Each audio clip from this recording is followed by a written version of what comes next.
अगर एलियंस हम तक पहुंचना भी चाहें तो वो कैसे पहुंचेंगे? अगर मान ले कि वो लाइट स्पीड से चलने की तकनीक को भी इजाद कर चुके हो, मतलब एक ऐसा यान बना चुके हो जिसका मास 1 ग्राम भी ना हो बल्कि पूरी तरह से जीरो हो, तो फिर वो यान को चलाने वाली एनर्जी का मास जीरो कैसे करेंगे? क्योंकि अल्बर्ट आइंस्टाइन के मुताबिक इस ब्रह्मांड में सिर्फ वही ऑब्जेक्ट लाइट स्पीड को हासिल कर पाएगा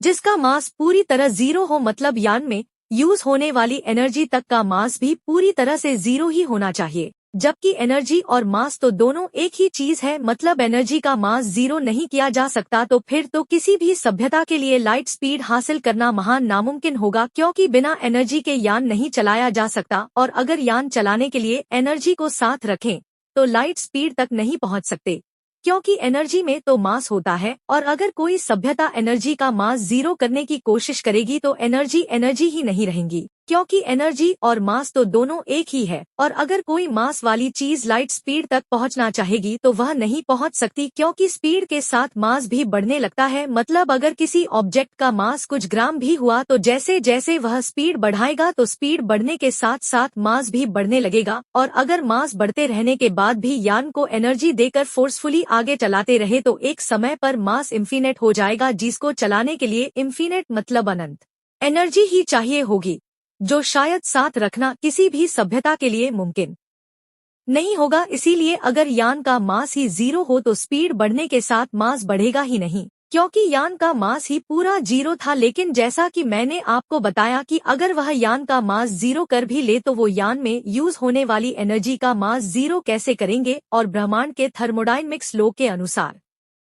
फ्री एनर्जी जैसा भी कुछ नहीं बनाया जा सकता, मतलब कोई ऐसी चीज जिसको एक बार एनर्जी देने के बाद वो खुद ही चलती रहे। असलियत में इन मशीनों के नीचे मैग्नेट और बैटरी लगी होती है। ब्रह्मांड में ऐसी कोई चीज नहीं बनाई जा सकती जिसे एक बार एनर्जी देकर उसे आगे चलने के लिए फिर कभी भी एनर्जी की जरूरत ना पड़े। अगर थर्मोडायनेमिक्स का लॉ तोड़कर फ्री एनर्जी जैसा कुछ ब्रह्मांड में बनाया जा सकता तो आज छोटी बड़ी सभी एलियन सभ्यताएं फ्री एनर्जी का इस्तेमाल करके हम तक पहुंच चुकी होती, और तब उन्हें यान का मास जीरो करने की भी जरूरत ना पड़ती, क्योंकि उनके पास फ्री एनर्जी होती जिसे वो मैसिव से मैसिव ऑब्जेक्ट को भी जहां चाहे ले जा सकते थे। और हम मानव भी ऐसा कर पाते, लेकिन अफसोस फ्री एनर्जी जैसा कुछ नहीं बनाया जा सकता इस ब्रह्मांड में तो नहीं। मतलब ये बात तो पक्की है कि उनको अपने यान को चलाने के लिए एनर्जी तो चाहिए ही होगी, लेकिन एनर्जी में तो मास होता है। और अगर यान का मास जीरो करने के बाद यान में यूज होने वाली एनर्जी में कोई मास हुआ तो स्पीड बढ़ने के साथ फिर एनर्जी का मास बढ़ने लगेगा, जिससे मास बढ़ने के कारण यान खुद ही स्लो होने लगेगा। और हम जानते ही हैं एनर्जी का मास जीरो करने के बाद एनर्जी एनर्जी नहीं रहेंगी, क्योंकि एनर्जी और मास दोनों एक ही है। तो फिर कैसे कोई सभ्यता दूसरी सभ्यताओं तक पहुंच सकती है जब वह लाइट स्पीड से सफर ही नहीं कर पाएगी? अब आप समझ ही सकते हैं कि इस ब्रह्मांड में रहने वाली हर सभ्यताओं के लिए ब्रह्मांड के नियम सेम है, और सभी बुद्धिमान सभ्यताएं इन नियमों से अच्छे से परिचित होंगी,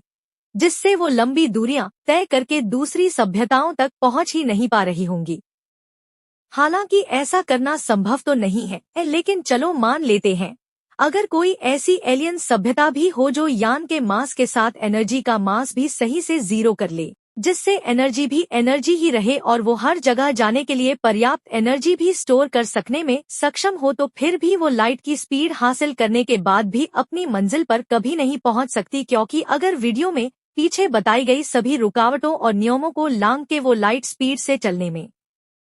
सफलता हासिल भी कर ले तो लाइट स्पीड से चलने पर एक नियम और भी है जो हर सभ्यता को लाइट स्पीड हासिल करने के बाद भी अपने से दूसरी सभ्यताओं से मिलने से रोकेगा, और वह लाइट स्पीड से चलने वाले का समय बाकी चीजों के मुकाबले धीमा हो जाता है। इससे होगा यह कि अगर कोई सभ्यता ब्रह्मांड के नियमों रुकावटों को पार करके लाइट स्पीड हासिल करके किसी मंजिल पर पहुंचने की कोशिश करेगी तो लाइट स्पीड से चलने पर उसका समय धीमा गुजरने लगेगा, लेकिन उसकी मंजिल का समय तो नॉर्मल ही होगा, जहां उनके पहुंचने से पहले ही लाखों करोड़ों साल बीत चुके होंगे, या फिर जहां वो जा रहे थे उनकी वो मंजिल ही खत्म हो चुकी होगी। अब आप समझ ही सकते हैं अगर कोई एलियन सभ्यता पीछे बताए गए नियमों रुकावटों को पार करके लाइट स्पीड हासिल भी कर ले तो भी वो अपने से दूसरी सभ्यताओं तक समय रहते नहीं पहुंच पाएगी। चाहे वो कितनी भी एडवांस क्यों ना हो। आज इस ब्रह्मांड को बने 14 अरब साल हो चुके हैं, लेकिन आज तक भी कोई परग्रही सभ्यता हम तक ना पहुंच पाई। चलो, इससे ये तो पता चलता है कि वो ब्रह्मांड के नियमों रुकावटों से अच्छे से परिचित हैं। नॉइज जो आज भी वो हम तक ना पहुंच पाए, क्योंकि एनर्जी का मास जीरो नहीं किया जा सकता है और बिना एनर्जी के यान भी नहीं चलाया जा सकता। साथ ही एनर्जी के मास के कारण यान को लाइट स्पीड तक भी नहीं ले जाया जा सकता।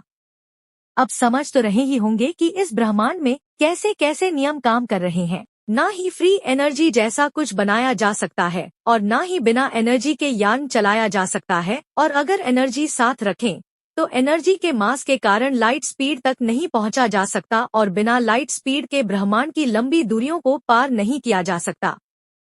और अगर सभी एलियन सभ्यताएं अपनी नॉर्मल स्पीड से ही दूसरे तारों सौर मंडलों तक पहुंचना चाहे तो उन्हें लाखों साल लग सकते हैं। अगर आपको और ऐसी ही वीडियो देखनी है तो फॉलो और सब्सक्राइब करना मत भूलना।